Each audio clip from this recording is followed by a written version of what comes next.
Hello and welcome back. In this video we'll be looking at the next homework assignment, which is on working with percents.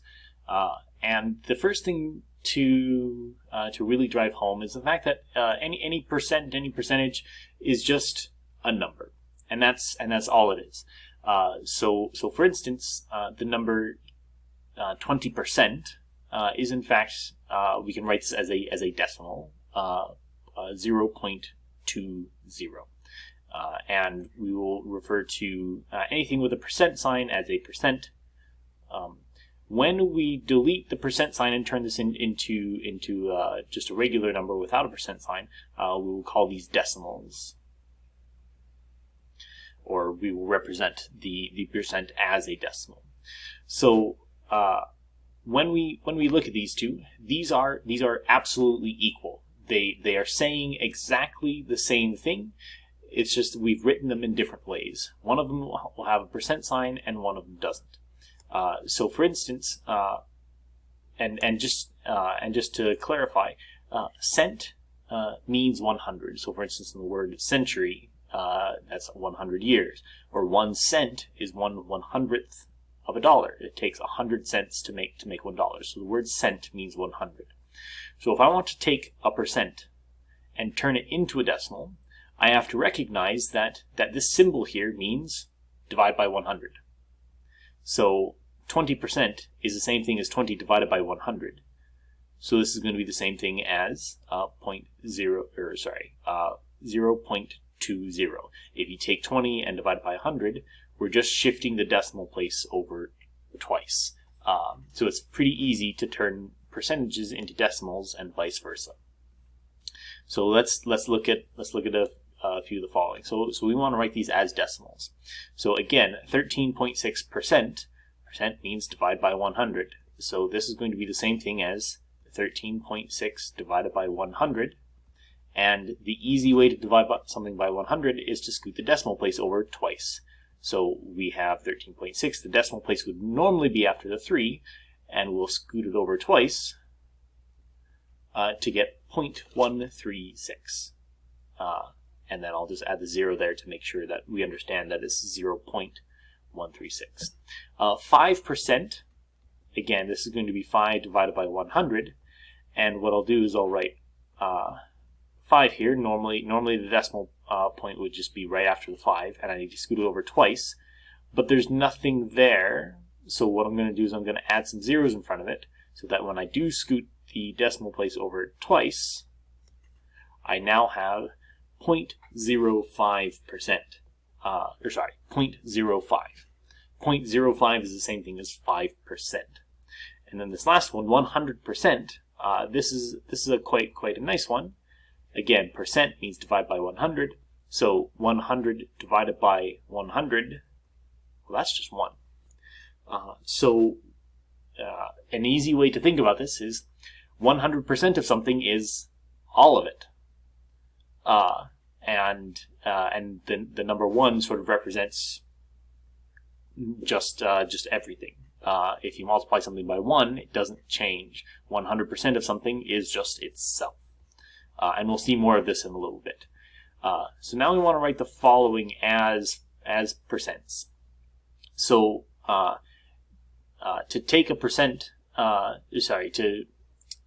turn a percent into a decimal, we had to divide by 100. That's what the percent means. However, if we want to take the decimal back to a percent, we have to undo dividing by 100. So we multiply by 100. Dividing and multiplying undo one another. So if I want to write 0.67 as a percent, what I do is I multiply by 100. I'm going to take 0.67 times 100%. And what we'll get, if I multiply anything by 100, I'm going to scoot the decimal place over twice, and I'll get 67%. And that's it. If I want to write 10.2 as a percent, I'm going to write 10.2 and I'm going to multiply by 100. And when I multiply by 100, I'm going to shift the decimal place over twice. And I'm going to get 10 to, well, there's nothing there to move the decimal place behind, so I have to add a 0. So 10.2 as a percent is 1020%. Okay, so that's it's a big percentage, but it's still valid. Here we have 0.05, and again, this is a decimal, and if I want to write this as a percent, I'm going to have to multiply by 100. So if I scoot the decimal place over twice, the decimal place which was in front of the 0 is going to be now behind the 5. It's going to be 5%. Now this is a very similar one, 0.005. If I take 0.005 times 100, what's going to happen? I'm going to move the decimal place over twice. So now it's behind the second 0, but it's still in front of the 5. So I have 0.5%.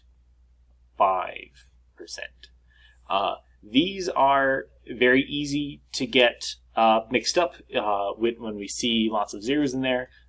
So please just be aware that the number of zeros is important, and when we're converting between percents and decimals, we're just multiplying or dividing by 100. Dividing if we're turning a percent into a decimal, multiplying if we're turning the decimal back into a percent. So to take a percent of a number means that we're just going to multiply by that percent. And the thing is, we don't multiply by percents, we multiply by numbers, we multiply by decimals. So what we do first is we change the we change the percent into a decimal, and then we multiply. So for instance here I've got 20% of 45 is blank.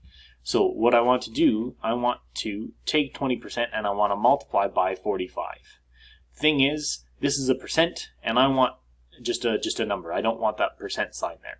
So I'm going to take 20 and I'm going to turn it into a percent by dividing by 100. So again, here's where the decimal is. If I scoot it over twice, I'm going to have 0.2 times 45. Again, these two numbers are the same, 20% and 0.2, but one is a decimal, and that means I can multiply it by other numbers. And if I multiply this, I in fact get 9. So 20% of 45 is 9. Let's do another one. 7% of 50. Again, if I want 7% of a number, I'm going to take 7% and I'm going to take it times that number. But I don't want to take things. I don't want to take percentages and multiply them by actual numbers. I need to turn this into just a regular number. So 7%. Here's the decimal. Just after the 7. If I turn the percent into a decimal, I'm dividing by 100. So I could even write that down. This is going to be 7 divided by 100 times 50. If I plug this into a calculator, I'll see that I get 3.5. So again, all this work can be done in the calculator. We do want to turn this into we want to turn the original percent into a decimal, though. Hitting the percent sign on a calculator can do some funny things if you do things in the wrong order. So I avoid ever using the percent sign on a calculator by just turning everything to decimals, and that way I know I'm doing things correctly. So this is going to be 3.5. So 110% of 17. Again, if I want to take 110% of a number, I'm just going to multiply. I don't want to multiply by a percent, though. I want to multiply by a number. So to turn 110% into a number, I'm going to take 110 and I'll divide it by 100. I'll take this times 17. And again, this is just something that you can plug into a calculator, and what you'll get is going to be 18.7. So taking a percentage of a number is pretty easy. You're just multiplying the percent by the number that you're taking the percent of. But we can reverse this as well. So for instance, 10 is 40% of what number? Okay, so let's think about this for a second. I don't know what this number is, so I'm just going to call it. I'm just going to give it a letter name for now. I'm just going to call it A, and I'm going to write down exactly the formula that gives me everything here, and we will solve for A. So 10 is 40% of A. That means that if I take 40% of A, meaning if I take 40% times A, I should get 10. Excuse my emails.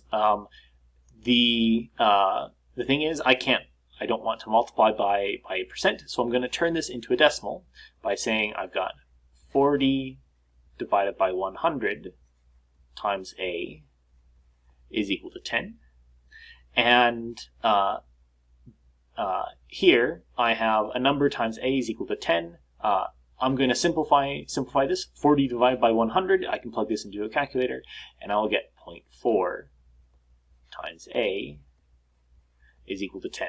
So now I can solve for A. Here I have a number times A is equal to 10. I don't like having that number there.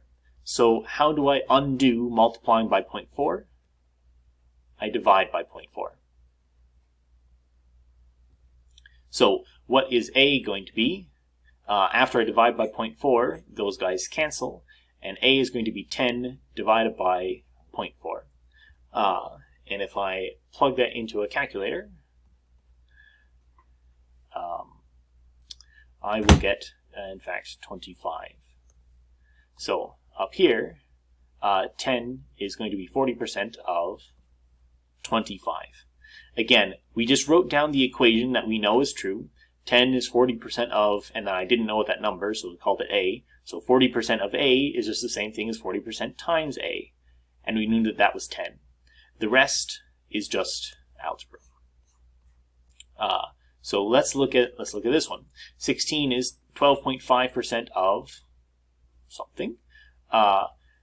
So again, I don't know what this is. I'm just going to give it a letter name for now. I'm just going to call it A. So 16 is 12.5% of A. Well, if I want to take 12.5% of A, I'm going to take 12.5%, multiply it by A, and I know that what this is going to be 16. 16 is 12.5% of A. Again, we'll just go through the same steps. So 12.5 divided by 100 to turn a percent into a real number times A. And if I plug this into a calculator, I'll get 0.125 times A is going to be 16. And again, I'm multiplying A by a number. I don't want to multiply, excuse me, I don't want to be multiplying by 0.125. So what I'll do instead is I'll divide, so that when I multiply and divide by the same number, they go away. But whatever I do to one side, I have to do to the other. So A here is going to be 16 divided by 0.125, which happens to be 128. Again, this is just something that you can plug into a calculator. And let's do one final one. So they may ask us to round some of these percents. So 100 is 68% of what number? So again, if I call this A, 68% of A is going to be 100. Turning 68% into a number is 68 over 100. Again, this is going to be 0.68 times A is 100. And again, I'm multiplying by a number that I don't want to be there. So I'm going to divide by it to cancel them out. Whatever I do to one side, I have to do to the other. So A is going to be 100 divided by 0.68, which, if I plug into a calculator and round, I get 147.1. And that would be our answer.